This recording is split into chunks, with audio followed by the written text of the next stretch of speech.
Dear students, welcome back to अपनी maths class. मैं हूं आपकी maths mentor Shilpa.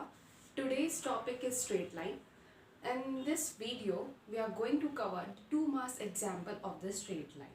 First of all, what do you mean by straight line? Straight line is just the joining of the 2 points in a plane. Fine. So it having the general formula ax plus by plus c equal to 0. Fine. But that a, b and c have some condition. First of all, a, b, c all are belong to the real number and a and b are not simultaneously zero. अगर ये दोनों zero हो जाते हैं तो आपके x coordinate और y coordinate दोनों पे जीरो हो जाएगा, राइट. सो सिर्फ कांस्टेंट नंबर एक रहेगा तो वो आपका स्ट्रेट लाइन का जनरल फॉर्म ओबे नहीं करता है, ठीक है.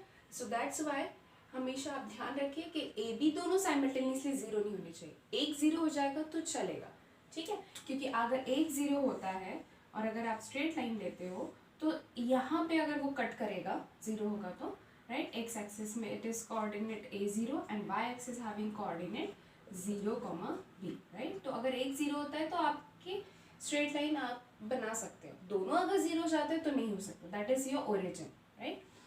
सो नेक्स्ट यहाँ पे स्ट्रेट लाइन में कुछ 4-5 पॉइंट्स हैं जो आपको बहुत ज़्यादा इम्पोर्टेंट है. अगर आप वो कवर कर लेते हो, अगर आप उस फॉर्मूलों को अच्छे से आप कर लेते हो तो आपके 2 मार्क्स के एग्जाम्पल 100% कवर हो जाएंगे. And basically this is the heart of your straight line. अगर आपको ये बहुत अच्छे से पता है तो आप 4 मार्क्स के एग्जाम्पल भी चुटकियों में सॉल्व कर सकते हो. सो प्लीज इस लेक्चर में ध्यान दीजिएगा. Inclination, straight line having inclination. Inclination मतलब एंगल होता है, ठीक है, बट एंगल और इंक्लिनेशन में स्लाइट डिफरेंस है, ठीक है. The difference is always the x axis. एक जो कोई भी अगर लाइन आपको दी गई होगी, फॉर एग्जाम्पल मैं ये लाइन कंसिडर कर रही हूँ, ठीक है, तो इस लाइन ने एक्स एक्सिस से पॉजिटिव डायरेक्शन में जो भी एंगल बनाया होगा that is called as inclination and it is denoted by theta, the angle made by the line with the positive direction of X axis. दो लाइन के बीच का एंगल यहाँ पे नहीं कंसिडर हो रहा है. एक्स और वाई एक्सिस के बीच का एंगल भी यहाँ पे कंसिडर नहीं हो रहा है. कंसिडर हो रहा है एक्स एक्सिस से, फिर वो ऑब्ट्यूस हो सकता है या एक्यूट हो सकता है या ऑब्ट्यूस हो सकता है. It can be anything, but X axis से पॉजिटिव डायरेक्शन में ही वो एंगल होना चाहिए. That is called theta. Slope M. Second third point is your slope. First general formula inclination समझ में आ गया. अब स्लोप्स क्या होते हैं? सो ऑब्वियसली एक लाइन ये जो आपकी दिख रही है, अगर ये टिल्ड है इसका मतलब इसके ऊपर कुछ ना कुछ स्लोप तो होगा ही, राइट. सो स्लोप फाइंड करने के लिए हमारे पास टोटल 3 तरह से फॉर्मूले क्रिएट होते हैं. कैसे? देखिए, if they have given theta means अगर उन्होंने इंक्लिनेशन आपको दिया हुआ है तो in that case your formula will be m is equal to tan theta.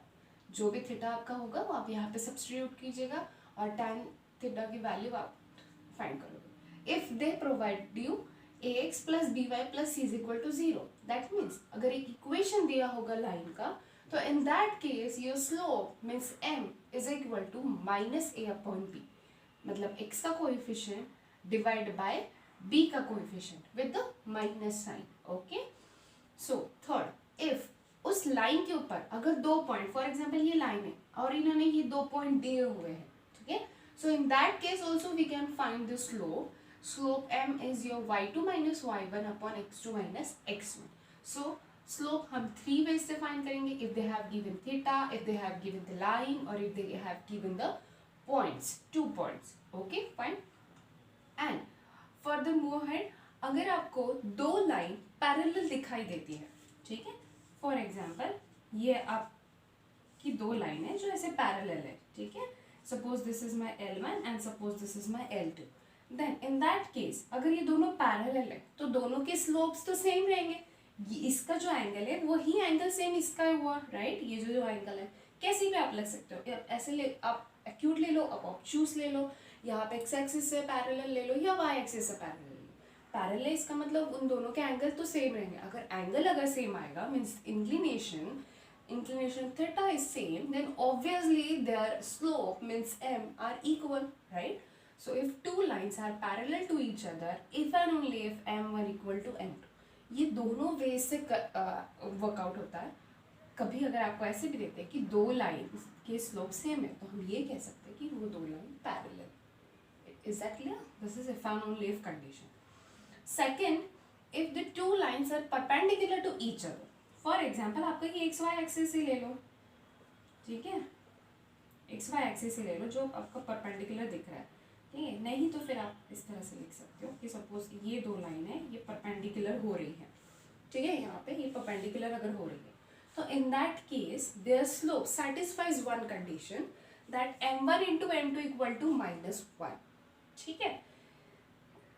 समझ में आ रहा है? दैट मीन्स ये क्या दे रहा है, m1 is equal to -1 upon m2। m1 क्या है, -1/m2, मतलब निगेटिव में सेकेंड स्लोप का रेसिप्रोकल है, ठीक है। और यहाँ पर भी फेन एंड लीफ कंडीशन है, अगर दो स्लोप का मल्टीप्लीकेशन करके अगर वो आपको -1 देता है, that means the two lines are perpendicular. Fine. Now next topic पे आते हैं। कभी आपको नेक्स्ट इंटरसेप्ट्स भी पूछा जाएगा कि एक लाइन का इक्वेशन दिया हुआ है एंड दे से फाइंड द इंटरसेप्ट। अब बेसिक पहली बात तो आप इंटरसेप्ट कैसे फाइंड करते हो, जैसे आप इस डायग्राम की तरफ कॉन्सेंट्रेट कीजिए। ये आपका एक्स वाई एक्सिस है, ठीक है। एक्स एक्सिस पे मुझे अगर कोई एक्स इंटरसेप्ट फाइंड करना है, एक्स एक्सिस पे एक्स इंटरसेप्ट फाइंड करना है, तो simply what I am doing, मैं y को 0 पुट करती हूँ, तब मुझे x की वैल्यू आ जाती है ना। कोई भी इक्वेशन ऑफ लाइन में अगर मैंने y को 0 कर दिया, यहाँ पे अगर मैंने 0 कर दिया, for example this quantity is 0, then only remaining x term ना, तो x के लैंग्वेज में आ जाएगा, है ना। वैसे ही अगर मुझे y एक्सिस पे अगर y इंटरसेप्ट फाइंड करना है, तो मैं x कोऑर्डिनेट को 0 लेती हूँ, ठीक है। So in that case I am finding y intercept. Fine. So यही चीज को अगर हम थोड़ा सा शॉर्टकट में करना चाहे, तो फॉर्मूला आपका बनता है y intercept is -c/a, sorry x intercept is -c/a and y intercept is -c/b, ठीक है। x का जो कोएफिशिएंट है वो x इंटरसेप्ट के फॉर्मूला में नीचे है, y का जो कोएफिशिएंट है वो y इंटरसेप्ट के फॉर्मूला में नीचे, बाकी न्यूमरेटर दोनों जगह पे -c है। ये यहीं से बन गया। आप देखिए अगर इसको आपने 0 किया, ये उस साइड लेके गए, तो दिस इज -c/a। जो मैंने अभी बोला वही है, बस हम इक्वेट नहीं करेंगे, हम डायरेक्टली फॉर्मूला से सॉल्व कर देंगे। फॉर्मूला बस आपको वैल्यू कंपैरिजन करनी है और आपको वैल्यू सब्स्टिट्यूट करनी है, ठीक है। सो अब ये आपका बहुत बेसिक चीज़ें हैं। ये चीज़ अगर आपकी सिर्फ इतना आपका थ्योरी पार्ट अच्छे से हुआ है, तो आपको स्ट्रेट लाइन के सारे एग्जाम्पल आप सॉल्व करोगे, फिर वो 2 मार्क्स के रहे हो या 4 मार्क्स के रहे हो, एनीथिंग, ठीक है। सो अब हम थोड़े छोटे 2 मार्क्स के एग्जाम्पल देखते हैं कि क्या पूछा जाता है। फाइन। अब जैसे स्लोप आपको ये 3-4 वेज से फाइंड करना है, राइट, 5 वेज से, तो मैं आपको बताती हूँ कि इन 5 स्लोप्स पे आपको 5 टाइप्स के अलग अलग क्वेश्चंस किए जाएंगे, ठीक है। So first is find the slope of the line. Her question में आपको यहाँ पे स्लोप ही फाइंड करना है। मैंने एक ही क्वेश्चन लिया है, find the slope of the line. If first condition, जो फर्स्ट है यहाँ की first, if they have given inclination 90 degree, 90 degree अगर आपको इंक्लिनेशन दिया हुआ है, मीन्स आपको थीटा वो दे रहे हैं। सो कौन सा फॉर्मूला आपका हुआ, ऑब्वियसली आपने थीटा लिया है तो tan थीटा आपका फॉर्मूला हुआ, right. So I am substituting m is equal to tan theta, instead of theta I am substituting 90 degree. tan 90 क्या होता है, it is not defined, right. So answer will be your not defined. Second, अगर आपको कभी inclination ये 90 degree 0, 45, 30, 60 इस तरह से स्टैंडर्ड नहीं दिया होगा, अगर इन टर्म्स ऑफ पाई होगा, दैट मीन्स 3π/4, तो आप क्या करोगे, simply pi is your 180, 180 into 3 divide by 4, वो आप कैलकुलेशन कर लोगे, उसको आप कन्वर्ट करोगे डिग्रीज में, ठीक है। So this 3π/4 is converted into 135 degree. आप कैलकुलेशन करके देखिएगा, वही आएगा। m is equal to tan 135 degree. ये 90 से ऊपर जा रहा है, अगर 90 के नीचे होता है, स्टैंडर्ड है, तो आप अच्छे से कर सकते हो। बट इफ़ अगर वो 90 के ऊपर जाता है, तो हमें क्या करना होता है, अगर वो 90 से 180 के बीच में है, तो 90 प्लस, ऐसे आप उस एंगल को लिखिए। अगर वो 180 से ऊपर जाता है, तो आप 180 प्लस लिखिए और उस 180 को 2 इंटू 90 कीजिए। आप समझ में आ रहा है। अगर वो 270 से ऊपर जाता है, तो 270 प्लस दैट एंगल, एंड 270 आप किस तरह से लिख सकते हैं, 3 इंटू 90। आई मीन टू से आपको हर एंगल इन टर्म्स ऑफ 90 लिखना है। क्यों लिखना है, क्योंकि वो हमारा आगे जो जॉब होता है वो बहुत ईजी करता है। देखिए अब किस तरह से करता है, जैसे 135 है राइट, ये तो 180 के अंदर है, तो I can simply write 90 plus 45 right. अब 90 को मैं 1 से मल्टीप्लाई करूँगी, है ना।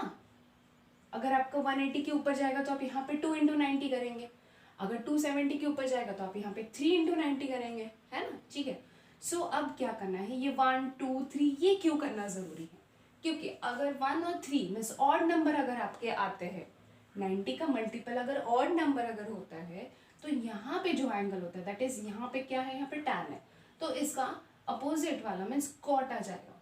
तो मैंने यहाँ पे लिखा कॉट, और ये जो एंगल होता है ये आपको बस यहाँ पे कॉपी करके लिखना है, दैट्स इट, सिंपल, ठीक है। अगर यहाँ पे इवन आता है दैट tan रिमेन्स tan, अगर ऑड नंबर 190 को मल्टीप्लाई होता है तो आपको tan को करना है cot, अगर साइन होता तो उसको आपको करना होगा cos, सेक होगा तो आप उसको करेंगे कोसेक, ठीक है। और ये 45 एंगल एज इट इज रहेगा। अब 90 प्लस 45 मीन्स आपका ये कौन से क्वाड्रेंट में जा रहा है, this is the second quadrant right. Second quadrant में कौन से पॉजिटिव होते हैं, साइन क्वांटिटी पॉजिटिव होती है, लेकिन आप तो tan के लिए फाइंड कर रहे हो, है ना, तो यहाँ पे आपका आ गया ये निगेटिव, ठीक है। आपको ये देखना है बच्चों कि ये कौन से क्वाड्रेंट में जा रहा है, first quadrant, second, third, fourth, right. So आपका वो क्वाड्रेंट के हिसाब से कहाँ पे, जैसे फर्स्ट क्वाड्रेंट में सब पॉजिटिव होते हैं, सेकेंड में आपका साइन पॉजिटिव होता है, थर्ड में आपके tan पॉजिटिव होता है, एंड फोर्थ में आपका cos पॉजिटिव होता है ना, और उसके अपोजिट वाले ऑब्वियसली भी। तो आपको वो देखना है, और फिर यहाँ पे नेगेटिव या पॉजिटिव आपको साइन करना है। And cot 45 is your 1, so the final answer is your -1, ठीक है। सेकेंड, ये इंक्लिनेशन हो गया। अब आपको theta means inclination m is equal to tan theta, I think clear हो गया होगा कि एक किस तरह से पूछा जाता है और ये फॉर्मूला कैसे वर्कआउट करना। अब हम देखेंगे अगर आपको इक्वेशन ऑफ द लाइन दी है तो आप स्लोप कैसे फाइंड करते हैं, ठीक है। If they have given equation, question मेरा वही है, find the slope of the line. If the equation of the line is 3x plus 4y is equal to 12, it's very simple, fine. So आपका क्या काम है, आपको ये कंपैरिजन करना है किसके साथ, तो ax plus by plus c होता है राइट, तो वो c तो आपने यहाँ लिखा है, मतलब ये माइनस c होगी, ax plus by plus c, लेकिन ये c उन्होंने उधर लिखा है तो मैं उसको इस साइड लेके जा रही हूँ, दैट्स सिंपल। तो आप बस कंपेयर करोगे, आप फॉर्मूला क्या देता है आपका, जब लाइन होती है तो m is equal to minus a by b right. So मैंने फॉर्मूला लिखा माइनस ए अपॉन बी। अब a की वैल्यू क्या आ गई 3, b की वैल्यू क्या आ गई 4, एंड ये माइनस साइन तो फॉर्मूले में था right. So my answer will B -3 upon 4, ठीक है। Second equation of the line, ये बहुत सिंपल इक्वेशन था, कभी वो इस तरह से भी देंगे फ्रैक्शन में, बट डोंट वरी, आपको सेम प्रोसीजर करनी है। जो भी इक्वेशन उन्होंने दिया है वो इक्वेशन आप इक्वेट करोगे स्टैंडर्ड लाइन की इक्वेशन से, that means ax plus b, c right hand side में दिया है तो आप उस साइड में -c कर दीजिएगा, है ना। सो आप अभी फॉर्मूला लिखोगे -a अपॉन बी, कंपेयर कर कीजिए a, x के कोएफिशिएंट कौन है, यहाँ पे x का कोएफिशिएंट कंप्लीट 1/2 है right. So I am writing 1/2, ये माइनस साइन फॉर्मूला में दिया हुआ था। नाउ b, y का जो कोएफिशिएंट है, क्या है यहाँ पे y का कोएफिशिएंट -1/3, ठीक है। ध्यान दीजिएगा बच्चों, आप प्लस के साथ कंपेयर कर रहे हैं और यहाँ पे माइनस है, तो आप माइनस को भी कंसिडर करिए। b की वैल्यू इज -1/3, तो बस ये -1 become plus and this is your 3/2, है ना।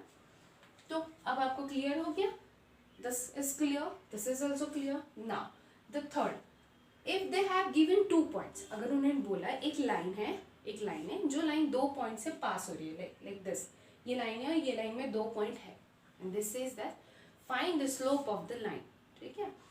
तो इस केस में हम क्या करेंगे, जो आपको नंबर्स दिए हुए पॉइंट्स दिए हुए, यहाँ पे क्या पॉइंट है -6 and 2 and 0 and -1। So first of all आपको जो भी दिया है आप उसको रीनेम कीजिए, x1 y1 and x2 y, किसी को भी कुछ भी आप नंबरिंग दे सकते हो। अगर आपको इसको x1 y1 बोलना है तो आप बोल सकते हो, आपको इसको x2 y2 बोलना है बोल सकते हो, कोई प्रॉब्लम नहीं, आंसर में कोई भी फर्क नहीं पड़ने वाला है, ठीक है।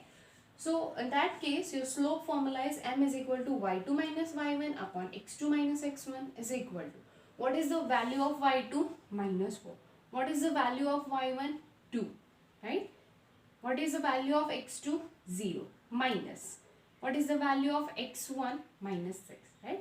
So -4 -2 become -6, 0 plus become minus become plus, so यहाँ पे 6 हो गया, so आपका स्लोप आ गया -1। आई होप आपको ये तीनों तरीके से किस तरह से स्लोप निकाला जाता है यह भी आपको समझ गया होगा, ठीक है। इसके बाद अब आते हैं फोर्थ और फिफ्थ के थोड़े से लेंथी एग्जाम्पल है, मैं इसको 2 मिनट के बाद सॉल्व करती हूँ। ये 3 छोटे छोटे एग्जाम्पल्स है, इसमें छोटे छोटे आएंगे वैल्यूज, ये हमको अच्छे से आना चाहिए, इसकी प्रैक्टिस अच्छे से होनी चाहिए क्योंकि ये हमको 4 मार्क्स के एग्जाम्पल में डायरेक्टली काम आते हैं, ठीक है। उसके बाद आप इंटरसेप्ट पे आइए, ये हम लाइन का एग्जाम्पल कर ही लेते हैं। यहाँ पे देखिए, if they have given line ax plus by plus c, then at that case intercept is minus c upon a, y intercept is minus c upon b, है ना, ये आपके फॉर्मूले थे। वो क्वेश्चन करते हैं कि एक इक्वेशन दिया हुआ है लाइन का उन्होंने और बोला है कि find both intercept, means we have to find x intercept also and y intercept also, okay. So here equation of the line is 2x upon 3 plus y upon 4 is equal to 5, find the intercept. Intercept बोला है, specific नहीं बोला है कि कौन सा निकालना है, सो इन दैट केस आपको दोनों फाइंड करना है, ठीक है। सो सबसे पहला काम क्या रहेगा, आपको जब भी लाइन का इक्वेशन आपके सामने आता है स्ट्रेट लाइन चैप्टर में, immediately at that same time you're considering, you're comparing with this your standard equation of line, ठीक है। so now x intercept is minus c upon a, right? so minus c की value क्या हो गई आपकी, minus c is nothing but minus of -5, right? हाँ, so ये minus और c की वैल्यू आपकी -5, ठीक है, फाइन। एंड a की वैल्यू क्या हो गई, x का कोएफिशिएंट यहाँ पे कौन है 2/3, सो मैंने वो लिखा, राइट। सो बस ये 3 मल्टीप्लाई हो गया 5 को, that means you are 15/2, okay. On the same way y intercept minus c upon b, minus sign तो वैसे ही रहेगा। अब c की वैल्यू क्या है यहाँ पे -5, ठीक है। सो और b की वैल्यू आपकी कंपेयर कीजिए y के साथ, यहाँ पे y के साथ, सो दैट इज योर 1/4 और 4 मल्टीप्लाई हो जाएगा 5 को, सो 20 माइनस माइनस बिकम प्लस, ठीक है। So this is the example. अब इसके बाद आपको इसी में थोड़े से ये दो जो है, अगर 2 लाइन पैरेलल है तो उनके स्लोप्स कैसे रहेंगे, हम इसके एग्जाम्पल्स करते हैं एंड परपेंडिकुलर के भी। अगर वो एग्जाम्पल अगर आप कर लेते हो अच्छे से तो आपको 4 मार्क्स के एग्जाम्पल बहुत ही आराम से आप सॉल्व कर सकते हैं, ठीक है। So I am writing show that the lines, first example I am taking,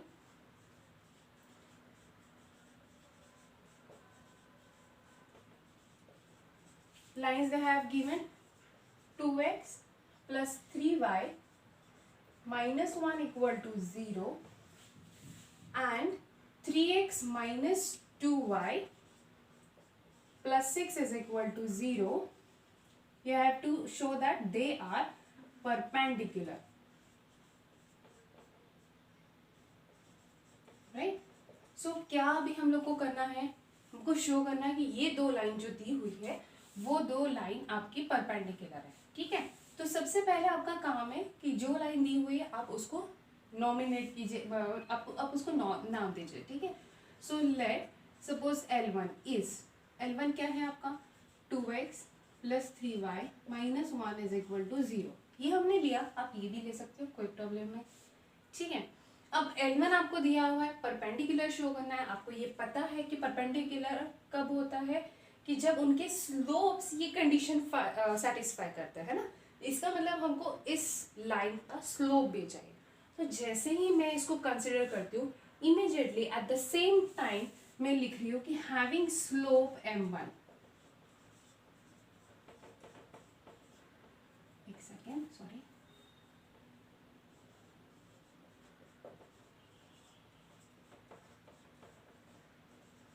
right, ये मैंने यहाँ पे कर लिया है, ओके। अब मैं यहाँ पे इसका स्लोप भी फाइंड कर लेती हूँ, राइट। अब स्लोप फाइंड करेंगे, m1 is equal to minus a upon b. किससे कंपैरिजन करने को कहा था मैंने आपको, ax plus b y plus c is equal to 0, आपके standard equation of lines, right. So in that case your a will be, क्या हो जाएगा आपका a यहाँ पे -2 upon what is the b, y का कोएफिशिएंट 3, राइट। सो आपका m1 आ जाता है -2 upon 3, okay. Now L2 is second line of equation, 3x minus 2y plus 6 is equal to 0. Same time मैं लिख लूँगी कि it having slope m2, right? अब m2 है इसका slope, तो चलो फाइंड करते हैं भैया। m2 is equal to minus a upon b। आप फिर से इसको कंपैरिजन करोगे तो आपकी a की वैल्यू आ गई 3 एंड b की वैल्यू आ गई -2। That means your m2 is nothing but 3/2, right? So now you observe that कि आपका m1 into m2 क्या देता है, m1 into m2, right? What they have given, देखिए m1 की वैल्यू में डाल रही हूँ -2 अपॉन 3 एंड m2 की वैल्यू में डाल रही हूँ 3/2, ठीक है ना।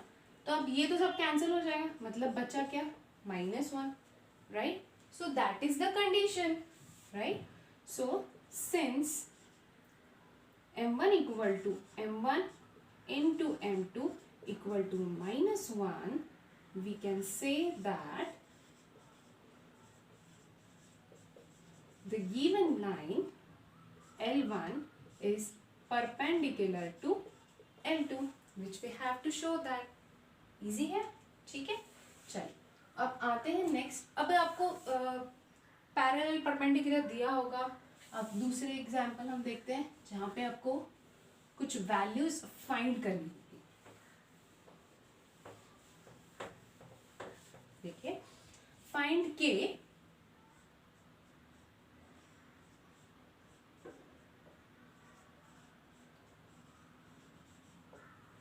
so that the line through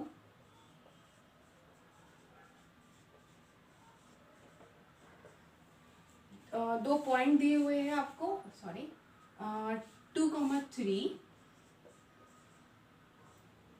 and -3,5 are parallel to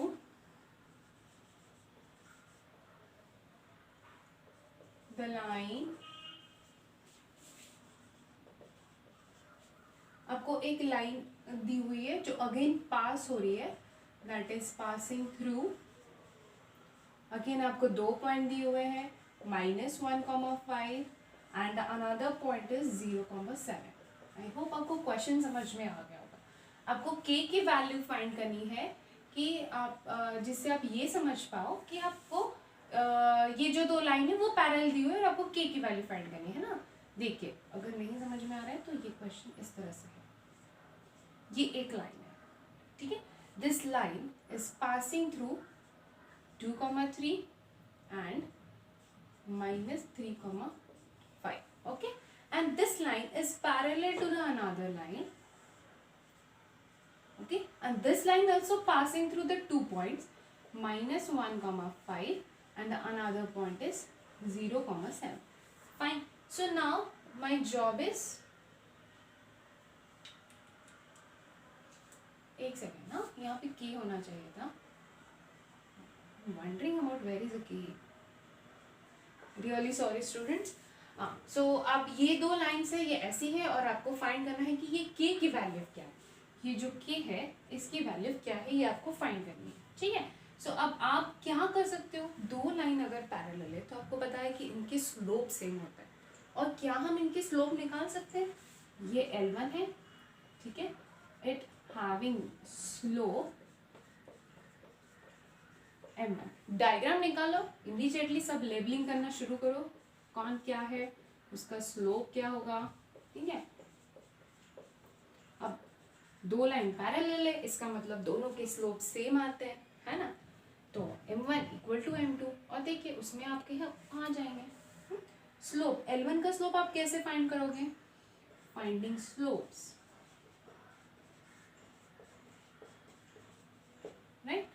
m1 का स्लोप फाइंड करने के लिए अगर 2 पॉइंट है तो आपके पास फॉर्मूला क्या होता है, y2 minus Y upon x2 minus x1। इसका मतलब अभी आपको इसको लेबलिंग करना बचा हुआ है, आपको इसको नाम देना है ना।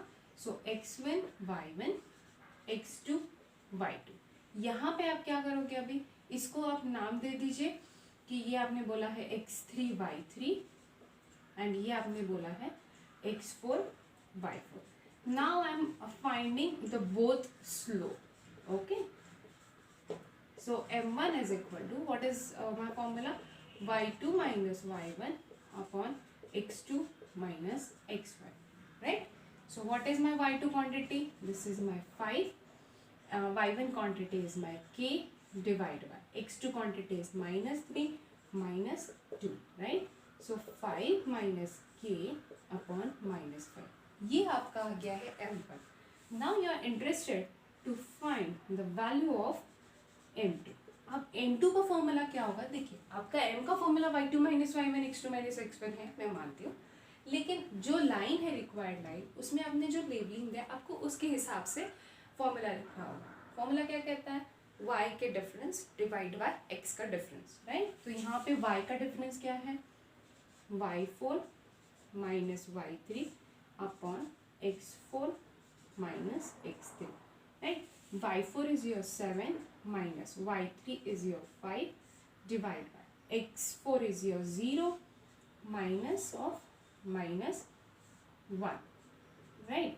So 7 minus 5 is your 2 upon minus minus plus 1, that is 2, right? So now observe that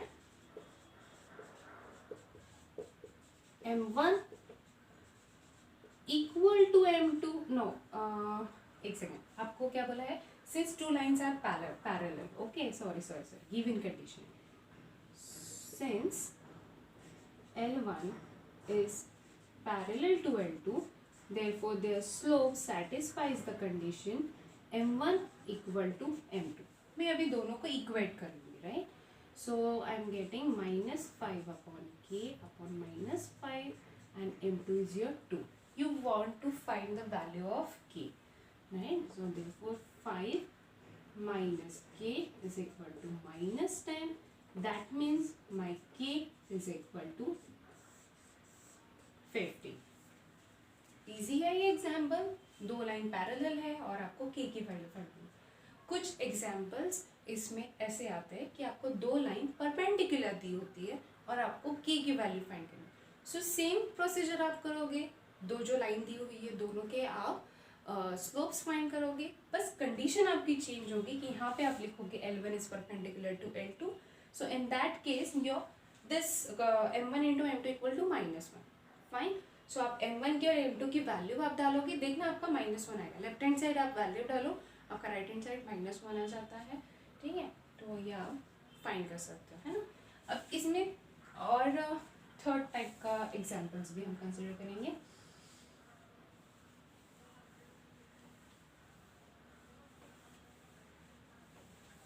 अगर दो लाइंस कोलिनियर होती हैं, ठीक है, if they have given collinear condition, find के की वैल्यू आपको फाइंड करनी है। ये टाइप के क्वेश्चन बहुत फेमस है, एग्जामिनेशन में आते ही हैं। फाइंड के if the points they have given 1, 1 then -2, -11 and the last point is k, -3। you have to show that they are co-linear, ठीक है? अब आपको बोला गया है कि 3 पॉइंट्स है, 3 पॉइंट्स कोलिनियर है। कोलिनियर मतलब क्या होता है बच्चों? कोलिनियर मतलब एक लाइन में है, वो सारे पॉइंट्स एक लाइन में, ये लिख, मैंने ये सारे पॉइंट एक लाइन में लिख दिए, ठीक है? मैं फर्स्ट पॉइंट को A कहती हूँ, 1, 1। सेकेंड पॉइंट को मैं B कहती हूँ, दैट इज -2, -11। थर्ड पॉइंट को मैं कहती हूँ C, which is my -3। Okay, they are collinear, ठीक है? Since A, B and C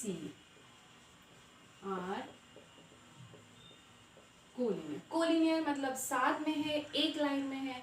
तो अब आप एक ध्यान दीजिए कि ये ए बी एक सेगमेंट है, बी सी एक सेगमेंट है एंड ए सी, ये तीनों सेगमेंट्स हुए, राइट। तीनों एक ही लाइन में चल रही है, इसका मतलब एक ही एंगल भी रहेगा उनका, है ना। अगर एंगल सेम होगा, थीटा अगर सेम होगा, तो आपका स्लोप भी सेम आएगा, है ना। दैट मीन्स कोलिनियर ये पैरेलल के जैसा ही होता है। पैरेलल जा रहा है ना, ए बी और बी सी सेम ही लाइन में जा रहा है। इट्स नॉट पैरेलल एक्चुअली, ये एक लाइन में जा रहे हैं, मतलब स्लोप सेम ही है ना। इनका इंक्लिनेशन सेम है तो ऑब्वियसली इनका स्लोप भी सेम होगा। So in that case their slopes are equal, right? So therefore जो भी स्लोप होगा, सपोज मैं तीनों लाइन ले लेती हूँ, slope of A B is equal to slope of B C equal to slope of A C, right. तीनों के स्लोप सेम होंगे। अब आपको क्या करना है, के की वैल्यू फाइंड करनी है, इन दोनों के स्लोप और इन दोनों के स्लोप। पहले आप इसको स्लोप फाइंड करना है, 2 पॉइंट दिया हुआ है, इसका मतलब आप ये वाला फॉर्मूला यूज करोगे, y2 माइनस y1 अपन x2 माइनस x1, राइट। तो आपको पहले इसको नाम देने पड़ेंगे। मैं इसको x1 और y1 कहती हूँ, इसको मैं कहती हूँ x2 एंड y2, इसे मैं कहती हूँ x3 एंड y3, ठीक है। सो स्लोप ए बी का आपका क्या हो जाएगा, m y2 minus y1 upon x2 minus x1, right. Equating with अब BC का कर रहे हो आप, right. So y3 minus y2 upon x3 minus x2, right. Slope of AC अब 3 मैंने इक्वेट करके दिखा दी है, पर आप यहाँ पे अब नहीं करोगे तो भी चलेगा। मुझे बस आपको यही बताना था कि 3 सेगमेंट है, आप कोई भी 2 सेगमेंट चूज कीजिए तो आपको जो फाइनल के की वैल्यू है वो आपको आ जाएगी। So I am substituting this value -11 -1 upon -2 and -1, right? So that is equal to -3 minus of -11 and x3 na. So k minus of -2, right? So this gives you -12 upon -3 is equal to 8 upon k plus 2. बस मैं इसको cross multiplication कर रही हूँ। So this gives you -12 k -24 is equal to -24। -24 दोनों side से cancel हो जाएंगे। So this gives you -12 k is equal to 0। That means k is equal to 0। So this is the value of k, ठीक है। I hope आपको आज का lecture समझ में आया होगा। इम्पॉर्टेंट है, जैसे कि मैंने पहले भी कहा है, अगर ये बेसिक कंसेप्ट आपकी बहुत क्लियर होती है तो स्ट्रेट लाइन के जो 4 मार्क्स के एग्जाम्पल है वो आप बहुत ही आसानी से कर सकते हो। तो ये बेसिक कंसेप्ट अच्छे से कीजिएगा, स्टडी हार्ड। वीडियो समझ में आई होगी तो आपके फ्रेंड्स के साथ शेयर कीजिए, मुझे कमेंट कीजिए। तब तक के लिए बाय बाय।